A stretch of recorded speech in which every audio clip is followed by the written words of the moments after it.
Hello, it's Jen, the professional explainer, coming at you with another Wordy Wednesday, and today I want to talk to you about using content to foster a deep omnipresence within your audience.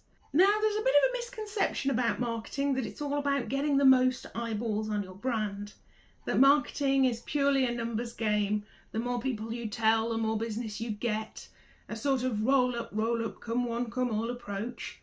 And though that kind of mass marketing has a place, largely when promoting widely needed or indeed widely wanted items to the general public, this one-to-many approach alone might achieve widespread brand awareness, but that awareness can be sometimes quite superficial.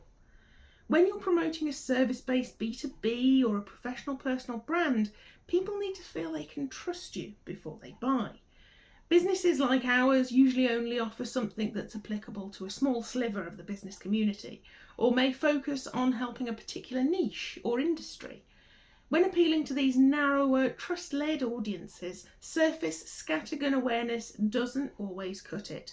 You need to create a deep, rich connection with your audience. It's not just about getting eyeballs pointing in your direction, it's about winning over hearts and minds. This is where content cross-pollination comes in, or at least that's my term for it. I think it can be a truly valuable way to expand and deepen this relationship with your audience. Let me explain. Say you have an audience on LinkedIn, you have an avid email subscriber following, you have an Instagram presence, and you have a podcast too. In this example, it's likely that most of the content you post through these channels aims to directly get people to visit your website or head to a relevant landing page related to a conversion of some kind.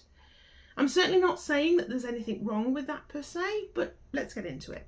Instead of funneling people towards a conversion or a website visit with your content on those platforms, why not get the individuals following you on each platform to follow you on one or more of your other platforms too? For example, how could you use content to get your Instagram followers to hop over to your podcast? How can you get your podcast listeners to also follow you on LinkedIn? How can you get your newly aggregated LinkedIn followers to check out your blog? And how can you get your blog readers to join your email list? Now, you can approach this as a linear cycle, go back to our example of Insta to podcast to LinkedIn to blog to email to Insta to podcast to LinkedIn to blog to email, and maybe playing around with the order in which you do that. Or you could approach it as a network of different yet enmeshed platforms, each being a hub for promoting the other 4 or however many destinations. For example, how can I tweak my podcast presence in such a way that people will want to jet off to my blog or my LinkedIn or my email sign up?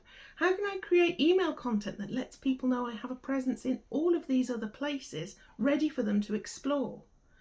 Now, this isn't limited to these platforms either. Feel free to replace them with whatever platforms or formats you use to get your content out into the world. So what's the benefit of doing this? Well, having interested parties interact with you over numerous different platforms creates a rich web of interaction with you and your brand. If your content, or indeed your smiley face or voice, appears in their YouTube feed, their LinkedIn feed, their inbox, their TikTok For You page, and more, then that's going to be great for your brand awareness. As they browse their favourite content portals, you're there. You become somewhat omnipresent. So to use a well-worn magic-adjacent internet idiom, you cross-pollinate your content in this way to charge your brand's promotional power, and you release more direct conversion-based calls to action to cast the spell of conversion, now that you have that dedicated audience. But, as with any magic, it can also bite you in the bum if you misuse it. Heed these words of warning. Firstly, over-the-top omnipresence can easily overwhelm an audience. When you appear everywhere your audience looks online, you risk fading into the noise, or worse, irritating your following. Either way, plan for them to have some respite from you, somewhere, at some time. The second is that content within your blog, your podcast, your social feeds, your videos always needs to be high quality, discussing in-demand relevant topics and sharing useful practical information. It needs to be attractive and make your followers want to stick around within your online bubble. Plus, each platform's content needs to have unique takes, so your platforms aren't just parroting each other. So do you need help crafting that unputdownable content? Well, if you're a techie B2B, then I can help. Click through to my website in the description or scan the QR code in my end screen to connect with me.